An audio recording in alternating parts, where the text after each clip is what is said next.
On this episode of Make or Break, I find one of the most iconic American muscle cars hidden in a barn for over 3 decades. But you're going to have to watch the video to find out what it is. Oh, and I nearly died too. Whoa! Welcome to Hard Up Garage. So it's a sunny day, and once again, this episode of Make or Break is going to add to the inventory of my car collection. Today we're going to go see one of my favourite cars in the world. This is a Mopar vehicle. Straight away some of you people are going to guess what it is, but it's been hid in this barn for the same amount of time that I have been alive. So the guy's owned it for 36 years and we're going on a car hunt. Let's go!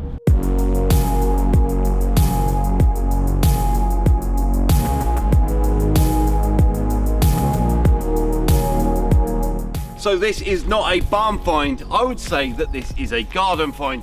We are in the middle of the wilderness here, in the middle of nowhere, but deep down deep, in the middle of Hampshire, or in the depths of Hampshire, shall I say, is a car hidden. And it is not in a garden. It is also not on a driveway.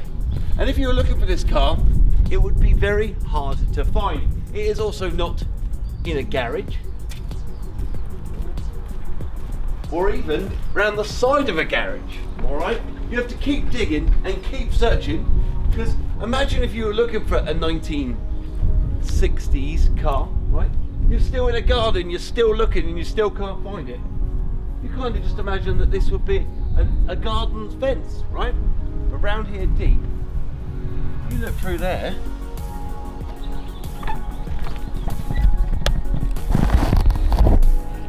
there she is. That is the Holy Grail hidden in the middle of nowhere. But we'll get to that in a minute, because we're going to dig this bad boy out. We're going to get the gates open. Somehow we're going to get the car out and we're going to load all the parts into the truck. Let's go. Here we go. This shed was physically built for this car. What we have here hidden in this garage is one of the most iconic American muscle cars. A generation 2 of its kind, and it's been hidden for absolute years. This man here has had this car for over 35 years and it has never seen the road, although it's UK registered and has every single document that we'd ever need. And I use this term very, very loosely, but this truly is the Holy Grail, an absolute solid 1970 Dodge Charger. But as you can see, it's been hidden in this makeshift barn for over 3 decades. Before we dive into this truly remarkable story, I want to go over just why this awesome American muscle car means so much to me. So let's hit the brakes right there. So we're going back all the way to 2019, and I embarked on what only can be described as a dream road trip across America. And most people would only dream of doing this in a car or a recreational vehicle like an RV or a motorhome, but to do it in a NASCAR-powered, Fast and the Furious Dodge Charger built in England would seem more like a dream than reality. But not only was I lucky enough to hand build this car in England, I was lucky enough to drive across America. 1,500 miles with some of my best friends in the world, while sitting right next to my dad in the passenger seat. That's right, I ticked off the ultimate bucket list item, and I had my dad sat next to me to watch me do it. This car would be delivered all the way to sunny Las Vegas, where it was displayed at the amazing SEMA show. This car had to be sold to put a roof over my kid's head, and now it's sat in a museum in Austria as a genuine Fast and the Furious car. Is this my second chance of building a dream? Come along with me on this amazing discovery. If you want to relive the NAS Charger series as I did back in 2019, check out the playlist below. Let's go check this absolutely amazing muscle car out. Let's go. So let's change the mood up a little bit and let's get down to how I'm going to get this car rolling without any wheels. So these are 2015 Dodge Charger Police Interceptor wheels. They had a big dog dish cap in the middle, and we're going to see if these fit. If they don't, we're going to have to revise our plan. Ugh. So let's give them a go. I've got a good feeling about this. I can feel it. Right.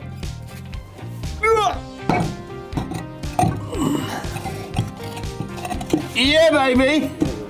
All we need is some wheel nuts now. Oh, fine. Look at that! They fit!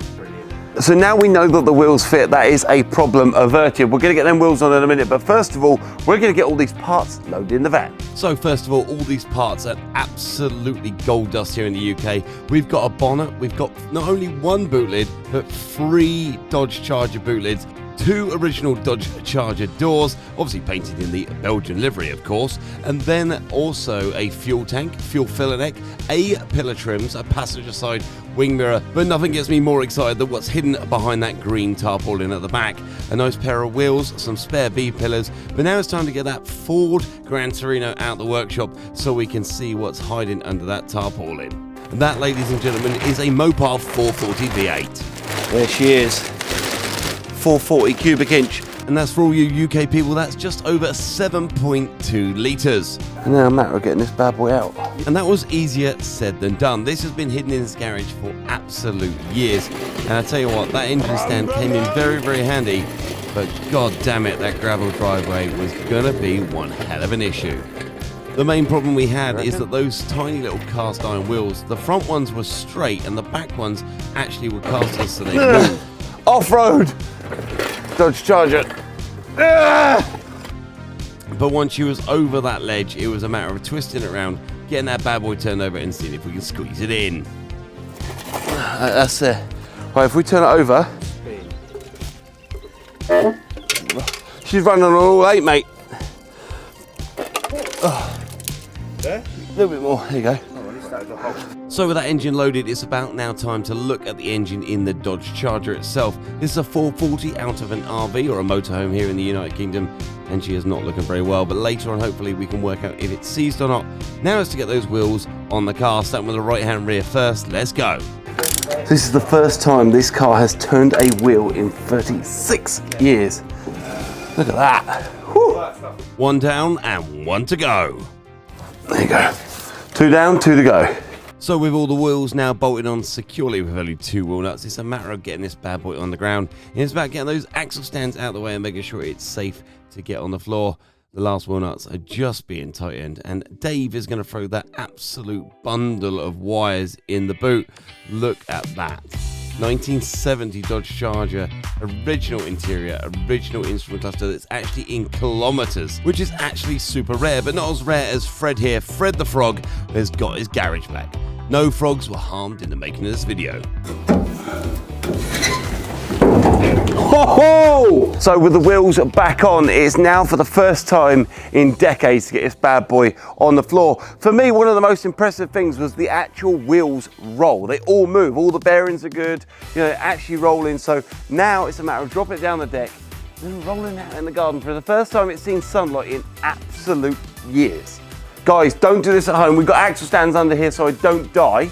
But I'm actually going to remove the axle stands, so there is a chance I could die. There's 1, and there's 2. Now, Wingardium Leviosa. Come on. Whoa! Yeah, it's got a hair trigger. Whoa! That was more scary than it needed to be. So, she is on the floor, and that was a bit scary, I'm not gonna lie.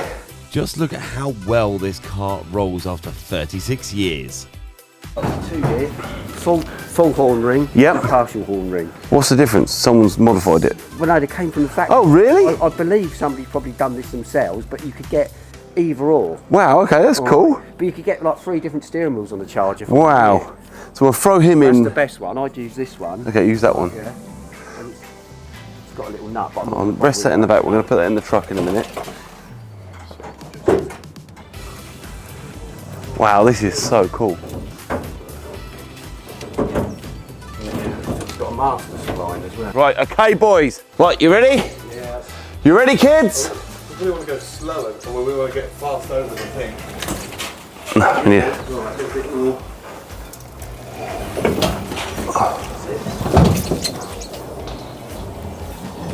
Oh, hang on, I'm gonna nearly miss that one. Oh. Right, you ready? Ready? Whoa! She's out!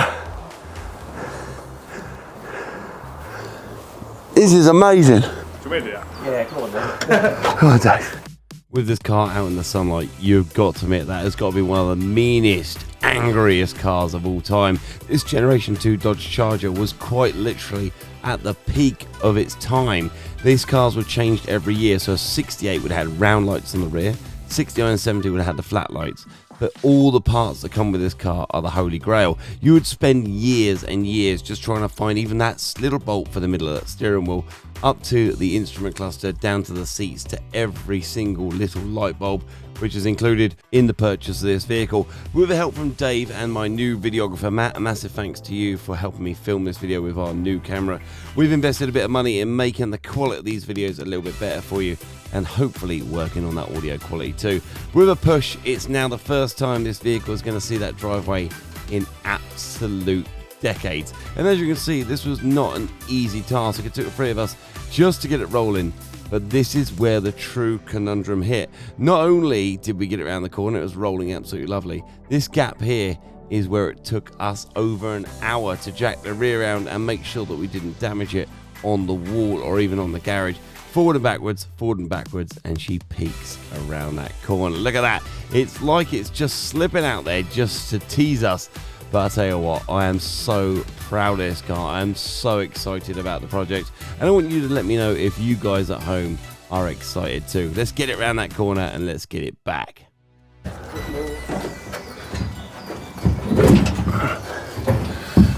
And again.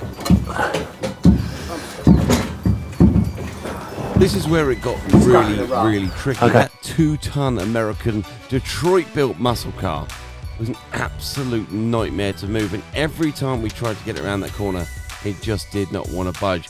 But then all of a sudden, it slipped away and started rolling back into the garage, which was actually quite scary. But here she goes. To go over that driveway is an absolute accomplishment. It rolls so well on those later Dodge Charger wheels. And now it's just trying to get it around those trees and get it forward. 2.5 ton. Matt and Dave, you guys are absolute legends. Is that not the prettiest car? I mean, I don't like the colour. Yellow is just not for me unless we're going to do a Daytona replica. Or do I paint it orange and annoy everyone? Put a big flipping 01 on the door, put a massive Confederate flag on the roof, and go do some donuts. And let's see if we can get this engine turning over, shall we? Will it turn? Oh. Yes! Yeah, it does. Yeah. Look at that, she's free like a bird. Oh, mate, that's amazing news. She's free. All we need is a distributor now and a carburetor. I've got a carburetor somewhere. She'll fire right up. So this is one of my dream cars, and I mean, I love the 70 Dodge Charger, which this actually is. This car here, I came here over 5 years ago and purchased the 70 grille surround for this actual car, and now I've bought the car. It's now looking like a 1969 Dodge Charger, and it has had extensive work done over the last 36 years of ownership. I want to go over just the history of this car with this lovely man. Let's do it. Oh yeah, I'm Tim Cummins. This is, or was, my Dodge Charger. I've had it 36 years. So 36 years, so tell me the story. How did you end up with this car? My late father knew I loved Chargers, and he managed to find one, and it was an 18th birthday present, although it was in bits and pieces. And yeah, I've sort of done a lot of work to it, but it's got to the time of my life now, I'm 54, I really can't really go any further with it. I just want something now I can get in, turn the key and go. And go up the road, exactly. So obviously that was 36 years ago. And have you ever driven it? Yes. You have driven it? I have Okay. driven it, yes. You know, it wasn't on the road completely legally, but yeah, I have given it a blast up the road. It had a 383 in it when I got it. Yeah. It's now got a 440 in it. I actually had a 68 Charge as well. I bought with a knackered engine, so I put the 383 out of this into that. Right, got ya. And had it 15 years. Wow. Yeah. So to you, obviously, this has got a sentimental value to it. Obviously, it was your present from your dad. Yep. But I suppose, yeah, it's just sitting there doing nothing. It's just deteriorating, yeah. Just getting worse and worse every year. I mean, we purchased this car with one aim. We're either going to restore it and put it back on the road, or we will get it running, have some fun in it, and give it to someone that can fully restore it. You know, my main aim is that we go up the road and have some fun in it. I mean, this is an absolutely beautiful car. There's bits on it that need love. There are parts on it that will need replacing. but I'm telling you, this is one of the best skeletons of a car that we could ever use. The glass is there, the panels are there, all the welding has been done. There's some stuff we've changed, but it is absolutely gorgeous. I can't thank you enough for handing it over to me. That's all right, and Sam. it means the world that you called me, so thank you so much. And well, I've got other cars, so it's... he's got lots of other toys. Yeah. But she's out, first time out in the sunline for like 15 years, right? Yeah, it is, yeah. So you've had it 36 years, and it was painted, what, 15 years ago? Yeah. Okay. Yep. And why yellow? Any particular reason on the yellow? Well, I didn't want it orange because of the Dukes of Hazzard. Yep. I actually wanted metallic green, but my mate who's the painter said, I'm not doing metallics, think of something else. So anyway, I've got a sales brochure for a Charger up there, which I'll give to you. I was flicking through it, and on the back was a yellow one, and I thought, that'd do. that'd do. So this car original would have been green, would it? I believe it would have been green. I think it would have been forest green metallic. So I was trying to, have you got the dealer tag, haven't you? I have. So we can also take a video of that, and we will also, on this video, I will go through that dealer tag, do a voiceover and show you what all those bits mean, and then hopefully we can work out what trim it left the factory with, what colour it left the factory with, what wheels it left the factory with. These wheels obviously are 2015 Dodge Charger Police Interceptor wheels, which are the same PCD. We're going to grab the paperwork and we're going to get this bad boy back to the Wrigley farm to see what the guys thinks. This was a hard decision for Mr. Cummins to make, but he trusts me with this car that I'm going to do something with it. He ensured me that I bought it as a parts car, and he knew that it needed lots and lots of work. But I'll tell you, hopefully one day we'll take him out for a ride of it and put a smile on his face. Massive thanks to Chris Wrigley for going to get this amazing car for us. And now we're going to go over the paperwork and the documentation of this beautiful car. It's blue on it's green and black or red on this one. There's a 68 sales brochure, but that one's pretty, you know, that's cool. manky. This is a 68 Owner's workshop manual. It's a 68 Charger, but you can have that if you want it. Thank you very Half much. of it's missing. That's amazing. Big block motor engines, Yep. Charger book, and a brand new 70 Charger. Wow, look at that. Workshop manual from year one. That's so cool. Right, and there's the brochure, and it was There she be, look. yellow. That's amazing. Okay. Alright, and there's a load of ads there for Whoa. Chargers, loads of them. Look at that, so cool. Yeah, and some books you can have to go with it. Yeah. Alright, Amazing. right, so it's got this as well. That's your tag, look. Yep. That's Yeah. the chassis tag. And as I said, it's never been in America, that car. It was assembled in Belgium. Antwerp. So Yeah. has it got an actual like a dealer tag, like with a? No, that's it. It might be. I was going to say it might be under the back seat, but it hasn't got a back seat. No. Right, so spare key, black. Yep. Key ring. Key ring. There's your badges, Charger look, Charger, badges, your yep. 500 badges. There's the key Yep. and the locking fuel cap key. Yes. This is the centre of the steering wheel. You can't get hold of these. Yep. That's the good one. Amazing. And that's the one that's broken. Yep. I don't. Might be able to rebuild it or something. Well, I don't know if I've got the other piece. If Yep. I can find it, I can't find it at the moment. No worries. All right, and that's you, mate. a couple of pictures of when it was out. There she be when she was painted. Look. Yeah, and there's that was it in primer. But like I say, it's all wobbly. You know, it needs everything. yeah, but you know, it's lovely, you know what you're doing when it comes to these old cars. They need everything. Oh, you you got know. more photos. Oh, cool. All right. Guys, thanks for watching another episode of Make or Break. It's been amazing. I'm excited about the car. I hope you guys are excited because I've got some ideas. Orange comes to mind, green comes to mind, but yeah, I'm excited. Thanks for watching. See you next time. Thanks for watching, guys, but now what you got to do is hit that subscribe button, followed by the bell icon. What the bell icon allows you to do is let you know when we release new videos every single week, including this crazy video with Snoop Dogg's Cadillac Coupe de Ville. We're also available on amazing platforms like Facebook, YouTube Shorts, Instagram, and even TikTok. Thanks for watching, and we'll see you next week. Keep being amazing. Started like a real new anthem. Shawty saw my wallet, now she think a new ransom. Whoa, telling me she wanted me to hammer. Trying to get saved, baby, I am not the answer. No.